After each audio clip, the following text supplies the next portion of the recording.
And the day after that, I'm at an emergency appointment with my new nephrologist, who lays it on the line I was with my grandmother and my mother, and tells us point blank, you've got 6 months to live with how aggressive this kidney failure is. And he used that as that was the beginning to then invite me to do an experimental treatment, unless we do something aggressive. Because at the time, the treatments they had were mostly just high dose steroids. Nowadays, there's lots of fancy treatments for autoimmune. You got Plaquenil and all these other medicines.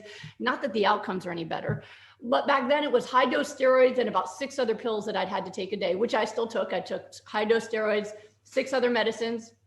And they said, even with the steroids, it's not going to stop it. You're going to be on dialysis or dead in 6 months, unless we can do something to shut off your immune system. So shut off the immune system. But what they figured out is, when people get cancer treatments, they get chemotherapy. And chemotherapy is a poison trying to kill a cancer, but the side effect. So they said, what if we do it on purpose? Maybe when it reboots, maybe you won't have lupus. So we agreed, because 6 months to live kind of thing was scary. And it was really scary. I mean, I'm from a family of immigrants. I'm first generation born in America. I just got a call from Israel today from my 94-year-old grand uncle, who wanted to tell me that he got his COVID vaccine in Yiddish. I can barely understand him. So I'm first generation, and I was raised to do what your doctor says.